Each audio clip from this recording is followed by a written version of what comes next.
Hello everyone, this is a test review for History 1301, Test 1. Let's start with the test format. First, I want everybody to calm down. We're just going to keep it simple and smart. The test itself is two parts. First, there'll be 20 multiple choice questions, more about that in a moment, and 4 essay questions, more about that in a moment.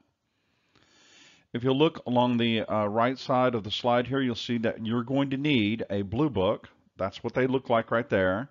It's just a blue book. You go over to the bookstore and get them. They're like, I don't know, 25 cents or 50 cents or whatever they are. And you'll need a Scantron. It needs to be the narrow type that you see here. Don't get the big booklet type because you'll be tempted to put your essay into that booklet type and you don't have enough room for that. So Scantron and a blue book. Make sure you get that at the bookstore. Proceeding from that, let's go to the test format. You will be presented with 20 multiple choice questions. Those are 2 points each at 40 points. So everything that we've talked about in all so far in 1301 is testable. But please understand that this isn't Trivial Pursuit. I'm not trying to get you guys to look at something really super esoteric, some microscopic detail. You're looking for the big ideas. In other words, we're not talking about what was the big Native Americans chief that dealt with the French, Tynedinega. I'm not going to ask you that question because it's not in your book and we didn't talk about it in class. But Paisley and Haught, maybe that would come up to the level of a multiple choice question. The big killer of Native Americans, that might come up to the level of a multiple choice question. You know, some of the major themes in the run-up to the American War of Independence, that might come up to a major a test question on multiple choice. It'll be the big issues. It's not going to be some microscopic little detail. However, everything from 1492 all the way up to 1775, there's going to be questions in that touches on all that. So look for the big issues. If you have not read your text, you could be in trouble here. So if it is in the text and it's in your classroom notes or the material that I talked about online, then that's a good candidate for a multiple choice question. If it showed up in both of those places, then look for that.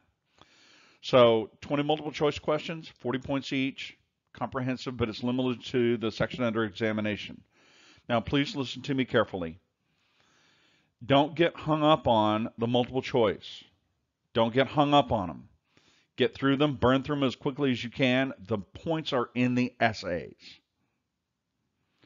So the essay questions, which we're transitioning now to talk about the essay, your answer will be put into the blue book. You'll be given 4 major questions. You choose one. 4 questions, you select one. Now when I'm grading this, ladies and gentlemen, I'm thinking of it this way. If you're the one that chose the theme for your essay, if you chose that question, then presumably that's the one you knew the most about. Do not do the one that you think I want to hear about. I want to know what you know. So I'm looking for facts and analysis. So pick the one that you know the most about. Now in the back of my mind, I'm thinking, okay, you're indicating that you knew less about the other options. So the one you pick had better be good. Again, facts and analysis. Now, if you're an hour and 20-minute class, you've got time. But if you're in a 50-minute class, you don't have much time at all. So consider a quick outline. Now, an outline is not graded, so you're not required to do one. But an outline helps you to get the writing started. It helps you to brainstorm out how you're going to do your answer. So listen to me carefully here. Listen to this. Here's a tip for you. Don't try to study all the material that you might be putting into an essay choice. More about those in a minute.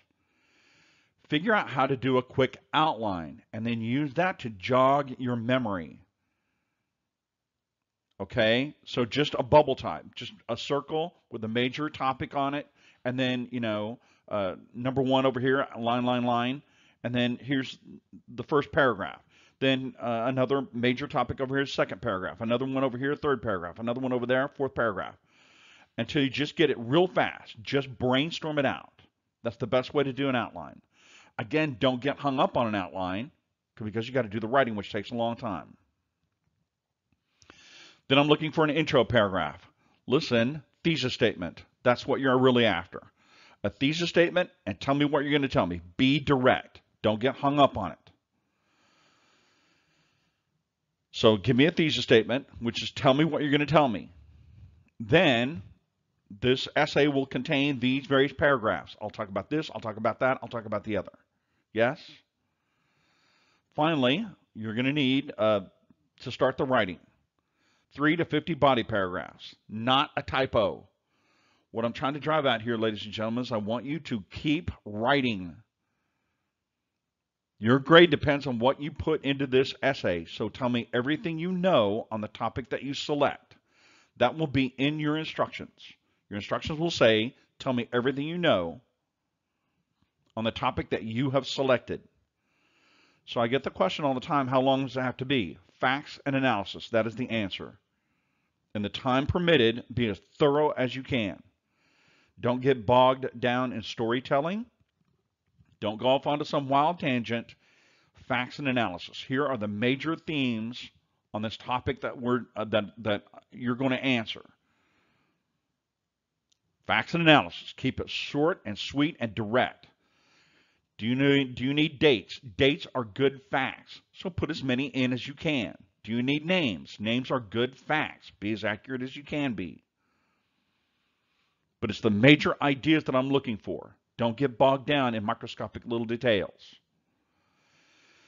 Last, do a conclusion. Summarize. Make sure that you have answered the question. Okay? Last but not least, as you can see, and this should be a relief to you all, you are not graded on structure or grammar, only content. But the content is facts and analysis. In other words, if you get some name misspelled, Powhatan or Tyendinaga, you get some name spelled wrong, a Native American name, they're usually good candidates to get their spelling wrong. Okay, I'm going to go with that. If you get a date wrong, use that phrase that we talked about in class, circa. C dot and then the date. That gives you a leeway of 10 years. Now, if I emphasize the date, 1607, for example, then that one you got to know. If I emphasize the date like the years for the 7 Years' War, 1754 to 1763, you got to know that one. Okay? I'm sorry, 1756 to 1763. Even I got it wrong. So, if I gave you hard dates, make sure you get that part right. But what I'm really looking for is facts and analysis. Here are the facts. Here's what the facts mean. Finish your thought. I have to say that every time. Finish your thought. In other words, tie your ideas back to your thesis statement.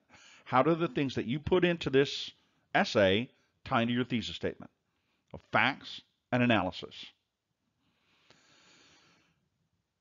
So 20 multiple choice questions, major ideas. 4 essay questions. You'll get that in just a minute. I'm about to start on that just now in the next couple of slides. You'll have a good idea. By the time you're done with this review, you'll have an excellent idea of what I'm looking for on the test. All right, so this is the test format. So with that, let's proceed on to the review. The first thing we talked about in class is I started out with a simple thesis statement. The Europeans, primarily the Spanish, the French, and the English, had different mechanisms for dealing with the Native Americans. I must have said that 50 times. It's in all the presentations. But to talk about that, I talked a little bit about civilization before Columbus. That is to say, before 1492. Not 1942. That would be a different thing. 1492. I talked about what the Native Americans were all about and their civilizations. So if you see a question that says, how did the Europeans, primarily the Spanish, the French, and the English, deal with the Native Americans? Give just a brief background on what Native Americans were like before the Europeans arrived. They had everything we associate with civilization except an easily transmittable form of writing. That is in your notes. Be brief, because your thesis statement is how the Europeans treat them. Then, I talked a little bit later on in our presentation, I talked about how the oceans are highway not a barrier, but the Spanish arrived. So I talked about Columbus. He is all about trade's increase. I talked about that considerably. You should have almost a half a page of notes just on that. They're looking to go to China, get all sorts of trade goods, and bring them back to Europe. Now, those trade goods are not the same as the trade goods associated with the French. We'll get to that in a minute. They're looking for exotic spices. They're looking for silk. They're looking for porcelain. Those are the big three things. Then I transitioned and talked about Cortez. Cortez was also trade's increase, but then he transitions to plunder and glory. I talked about that a lot. He contacts the Aztec Empire. He talks to all these Native American tribes. He sees Tenochtitlan. This changed his motive to plunder and glory. And so, continue on with that idea. Make, plenty of facts and analysis. Last, I talked about another Spanish motive was spread the word of God. Now, this came straight from the King of Spain, Philip II. And he said, listen, those Native Americans have a soul, and you have to save that soul for Jesus. All right? So that initiated this idea that every other expedition after Cortez has to have a priest. So fast forward at 1535, and we get to the Pizarro brothers. Now, they're using spread the word of God as a sort of a camouflage for plunder and glory. But they had to do it. They had to make an actual effort, and they did. Be able to recount that. Then in a generic sense, okay, in Mexico, modern-day Mexico, how did 300 Spaniards control 1 million Aztecs? Well, it was divide and conquer.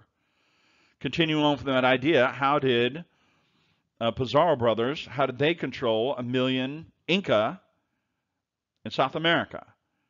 And you decapitate and then replace them. That's how you do it, okay? Then I talked about facts versus all these fantasies. I talked about myth versus reality. What was the real killer of Native Americans? Disease. Today, modern demographers and modern sciences says it's not just smallpox. That was the big killer, but it's also influenza and half a dozen other diseases that the Europeans are bringing. 90% will die. But please understand that this is not a weapon. The Spanish could no more, they could not control disease. And if you could not control disease, it was an accident that they had no idea about. They didn't understand about disease. Medical science was not even in its infancy. So it's not a weapon. After the Spaniards got control of the Aztec and the Inca, they needed them as a labor force. So disease is not a weapon. So what was the big killer of Native Americans? Iron weapons. That's what it's going to be. Iron weapons. And so if you see a question on this and you choose to answer it, bear in mind that you can't just talk about the Spanish. A compare and contrast question might be a possibility. A compare and contrast question might be a possibility. How did the Spanish and the French and the English deal with the Native Americans? And so for that, we need to transition to the French. So a thesis statement would be the Europeans, primarily the Spanish, the French, and the English had different ways of dealing with the Native Americans. And then we talked about the French. I gave you a slide with a lot of verbiage on it. It talked about, pasty and hot. It talked about the voyageurs, these coureurs de bois. And then I talked about their early explorers. And their initial motive was gold and silver. Think pirates. Pirates are transitioning, they're transmitting this message that the New World is completely covered in gold and silver. Well, the French want a piece of that action as well. Then I talked about the influence of the kings. Okay, the kings of France believed the Dutch propaganda that the Spanish were murdering in a terrible fashion these Native Americans. That's propaganda. The big killer was disease, of which the Spanish had no control over that.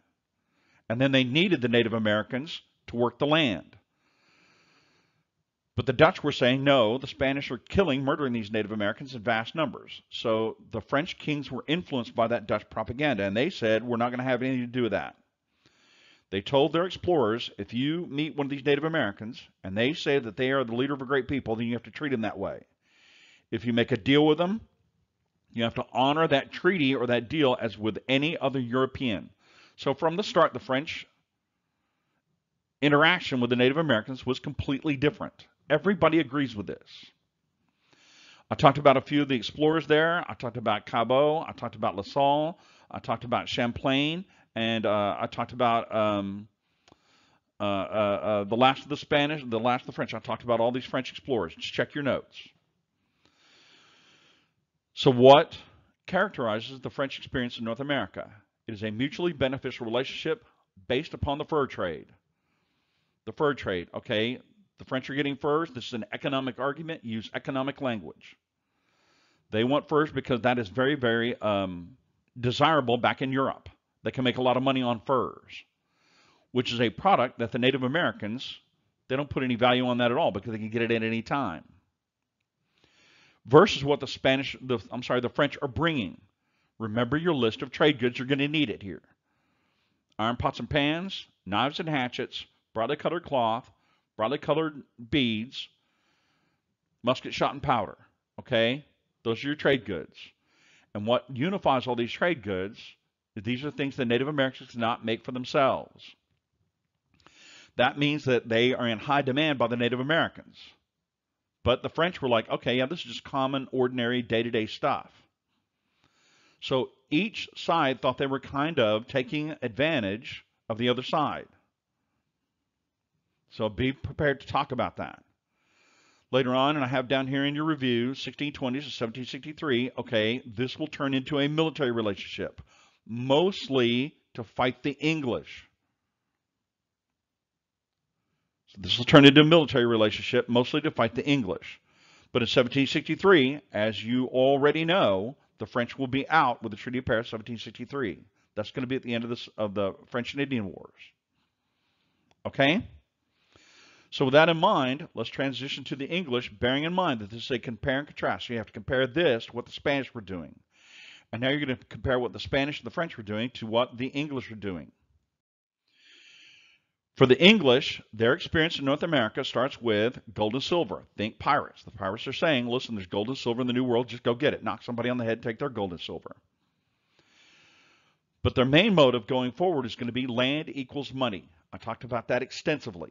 And this is different than what the Spanish were up to. It's different than what the French were up to. Land equals money. The English only ever want the land.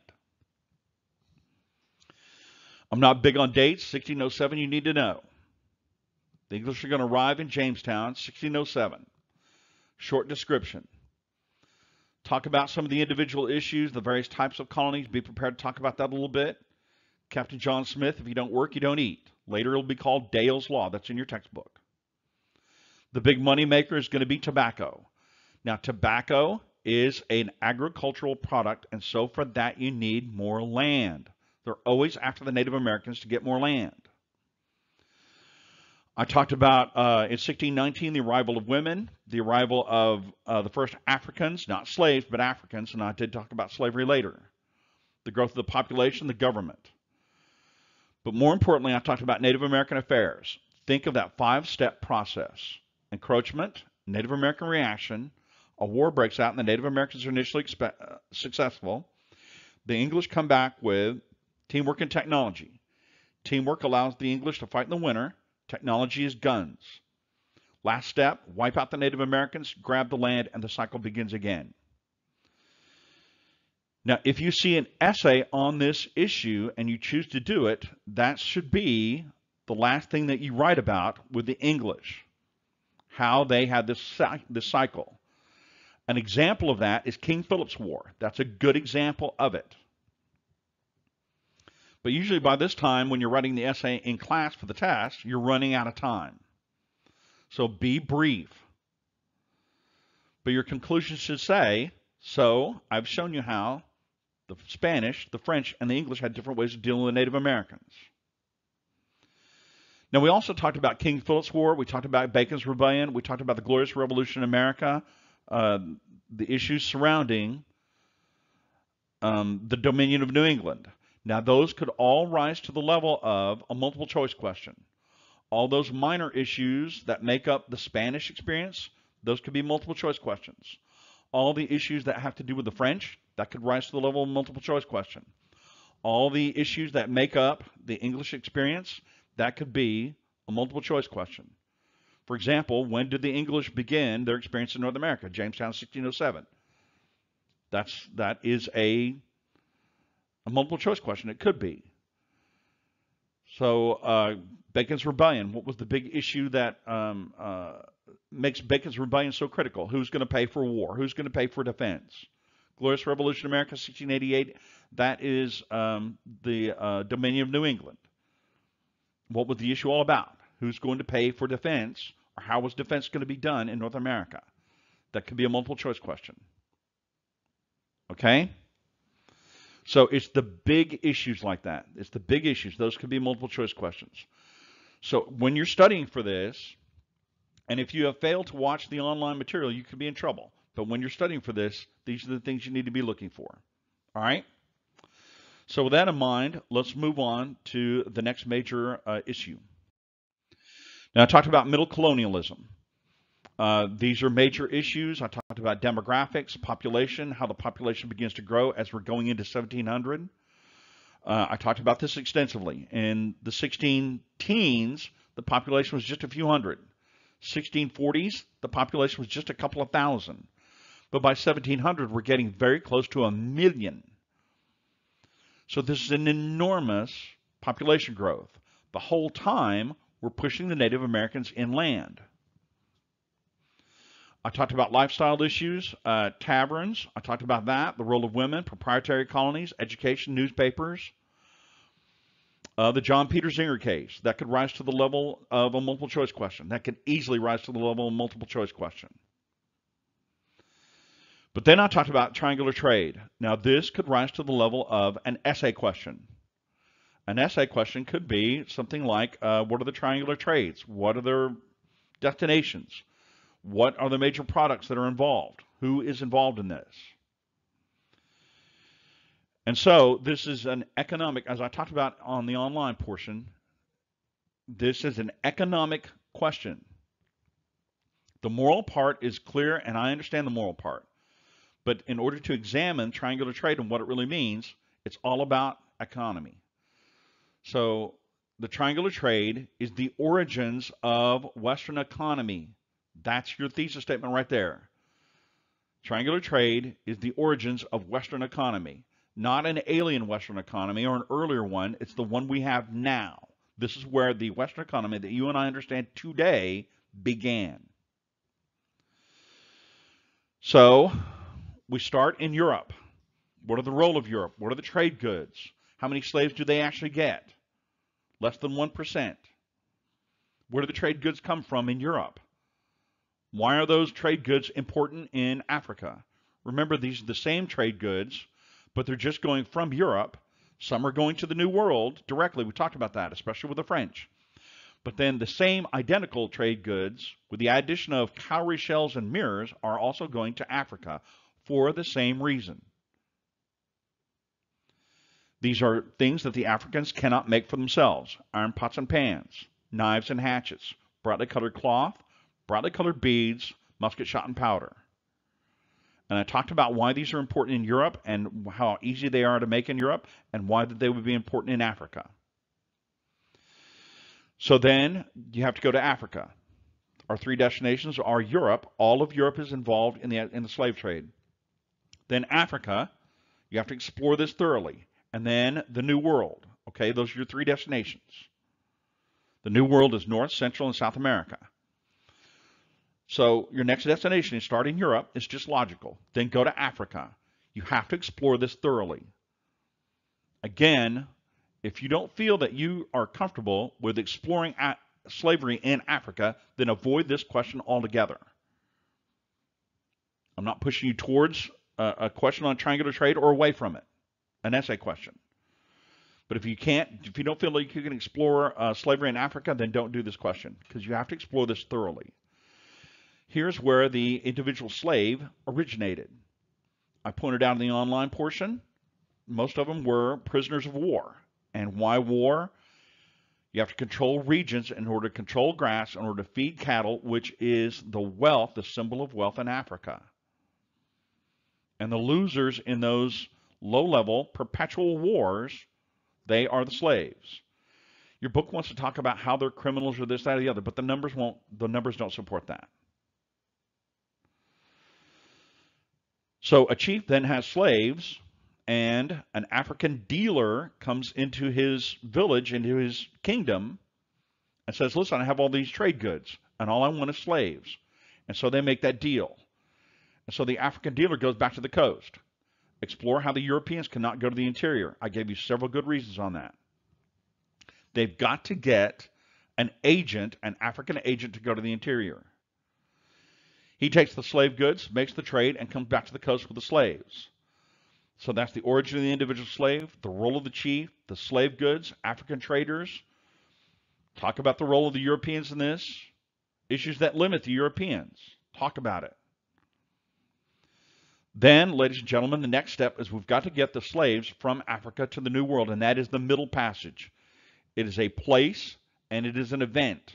The place is that stretch of the Atlantic Ocean between Africa and the New World. The event is an economic issue. It's the economy of mass. That is an economic principle. So make sure you explain the economy of mass.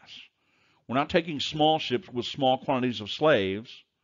We're taking huge giant ships with many, many slaves. And that's how you're going to make a profit. Talk about the numbers. That's the next step, the numbers. Talk about the percentages. Where are they going to in the New World, which is North, Central, and South America? Half are going to Brazil. Fully 50% are going to Brazil, where they promptly die, which means you need more slaves, a conveyor belt, a machine. Less than 5% are going to the British colonies in America.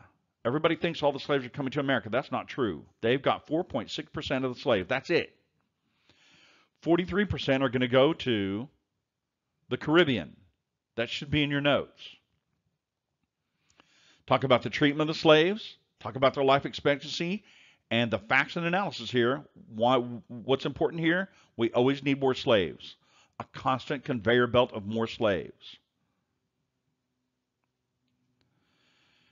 And so we're taking a look at the products that they made. And the only two that are important is sugar and rum. Sugar to eat, rum to purify water on board the ships, which enables global travel. Cotton is not on your list. If you put cotton on there, then I know you didn't watch the online stuff and you got that wrong. Major points off if you stick cotton in there. Cotton's not your thing. Cotton will come later. We will talk about that later. Now, this event has a beginning, a middle, and an end. And the end of the slave trade, about 1810, William Wilberforce, William Pitt the Younger, Charles James Fox, and Lord Grenville. And those guys came together, and they passed an anti-slave act, and the Royal Navy, in 1810, the Royal Navy they dominate the ocean. Everybody says so. Everybody knows this. And the Royal Navy is put to the task of actually ending the slave trade. So while we're willing to blame the British for the slave trade, they were major players, but the big players were the Portuguese and the Spanish. They're the worst. The British have to get all the credit, which they don't get any credit at all for this, but they get all the credit for ending it. And they ended it not for economic reasons. They did not end it for economic reasons. They ended it for religion, Christianity. Chalk one up for Jesus. It was not Christian to have all these slaves. William Wilberforce pushed that issue. His close friend, the Prime Minister of England, William Pitt the Younger, he agreed with that. Charles James Fox was always anti-slavery. Always. He'd always been anti-slavery. So he said, yes, I agree with that law. Let's make it in Parliament. And then they sent it over to the House of Lords, and Lord Grenville said, okay, we'll end slavery, and that was that. And the Royal Navy got on the job, and that was it. It was over with. So this used an economic argument. If you see a question on triangular trade and slavery, if you see an essay question on that, be prepared to explain that thoroughly. 3 destinations. It has a beginning, a middle, and an end.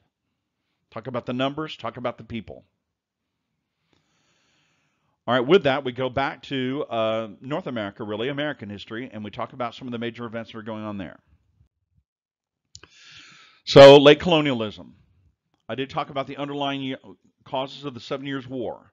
That European cycle of war, it should be in your notes in big letters. It starts out with a war. Both sides fight to exhaustion. Then there's a peace treaty. Then you recover your economy. Things rock along for a little while until you find a casus belli. A casus belli means a cause for a war. Then you gather allies and a war breaks out. And it's this cycle that goes on and on and on. That cycle really begins in 1688, and it won't end until the end of the Napoleonic Wars in 1815. So the 7 Years' War is right in the middle of that cycle of war. In the colonies, you zoom in into the colonies, okay, the French and the Native Americans, they want to limit English expansion. 2 battles, I talked about Louisbourg and I talked about Quebec. Debt over the war, the amount. So this then leads us to another possible essay question. In 1763, the American colonies were never more happy to be part of the British Empire. I'll say that again. In 1763, the British colonies in America were never more happy to be part of the British Empire. But by 1775, they were ready to rebel. What happened? So the issue is debt over the war. Talk about the amount. It's in your notes. Talk about the constitutional issues. In other words, Britain is saying you Americans have got to pay part of this war. It was huge, gigantic debt. But the American colonies, going all the way back to Bacon's Rebellion, said, no, we're not going to pay it. And we're not going to pay it because we don't have the money, which was probably true. Number 2, they said we'd paid for it ourselves, which was certainly true. They had taxed themselves their blood and their treasure during the 7 Years' War. Then they said it's the king's responsibility to protect them, which is true. That's what the English Constitution said. Last but not least, it was against the English Constitution to take money in the form of taxation from the colonies back to England. So the colonies had a position. But what was the British position from the start? They have this huge treasure of money, and you guys have got to pay. And what would the colonies always say? We're not going to pay. And what would Parliament always say? No, you have to pay. So Parliament started coming up with various types of taxation. And there's this huge discussion about the taxation. And again, I went over that and over that and over that. So Parliament would present a tax. The colonists would not pay the tax. They would react to that. There would be a boycott. There would be all sorts of things going on. And so the tax would be withdrawn. But it would be replaced by another tax. There would be a negative reaction in the colonies, and they would boycott. They would do all sorts of other things, and then the tax would be withdrawn. And I gave you several examples of that. But then we transitioned to violence. Boston Massacre, Gaspé Affair, the Boston Tea Party, which led to the Coercive Acts. The Boston Port Act, the Administration of Justice Act, the Quartering Act, and the Massachusetts Governor Act. And the Coercive Acts unifies the colony. They had never been unified before. And that will lead to the shooting. I did talk about some of the personalities on the British side and the colonial side. Both sides have a case. That's the real big idea on the run-up to the American War of Independence. Both sides have a case. Now imagine that the underlying cause of the 7 Years' War, that might rise to the level of a multiple choice question. The Treaty of Paris, 1763, and what it does, multiple choice question. Any one of these big taxes, the Stamp Act, for example, that might be a multiple choice question. The Coercive Acts and what makes up the Coercive Act, that lends itself to a multiple choice question. Some of the personalities, King George III, the Prime Minister of England, Lord North at the time, some of the guys on the American side, John Adams, Sam Adams, they might rise to the level of a multiple choice question. So be prepared for that. Finally, there might be an essay question that's a broad, generic question. The colonies experienced periods of growth punctuated by major events. Take a look at these issues that indicate the growth of the colonies. Issues such as education, wars, dealings with the Native Americans, newspapers, court cases like the John Peter Zinger case. And so be prepared to find a big, giant, generic question. Now, the problem with that is not the material, because you have plenty of material to write an essay on that. The problem is organization. So take economic issues and religious issues, for example, and write an essay that say, look, I think these are the most important parts of the growth of the colonies. Religious issues and economic issues. Okay, that's fine. Just make a good, solid case. If you think that military issues or Native American issues are the most important facets, features of American colonialism, early colonialism, okay, that's fine. Make a good case. In other words, talk about some of these wars. King Philip's War is a good one. The 7 Years' War is another good one. Talk about that. So that is a possibility. So if you need to take a look at this again, that's fine. But you might find an essay question that talks about how the Europeans, primarily the Spanish, the French, and the English, dealt with the Native Americans. There might be a question that talks about the economic growth of the colonies, and that is the triangular trade. This is the origins of Western economy. There are 3 destinations: Europe, Africa, and the New World. That could be an essay question. There's another one that could be, I don't know, could be, in 1763, the Americans were part of the victory in the 7 Years' War, and so they were never more happy to be part of the British Empire. But in 1775, they were ready to rebel. What are the steps? Both sides had a case. So that could be an essay question. Finally, there might be an essay question that talks about the growth of the colonies. Steady state of growth, but then punctuated by different events. And in your view, here are some of the events that really do indicate the growth of the colonies. The economy, religion, political issues, military issues, Native American affair issues. Get 2 or 3 of those and make an essay out of it. Again, you have plenty of information on that. Organization is the challenge. All right, so I hope this helped. And if you have not watched all the videos, if this is a blended learning course or an online course that I'm addressing this to, if you have not watched the online material, you have to get started. Take a look at every presentation. They're all dated. Every presentation that starts in 1492 that goes all the way to 1775. In your textbook, whatever textbook you have, start at the start, obviously, for 1301, and get to 1775. When you get the shooting started at Lexington Concord at 1775, stop right there. That is where we pick up for Test 2. So I genuinely do hope that this review has been helpful to you. 20 multiple choice questions, 4 essay questions. You choose which one you want to do. Facts and analysis, that's what I want. Thank you for your attention, and I will see you on test day.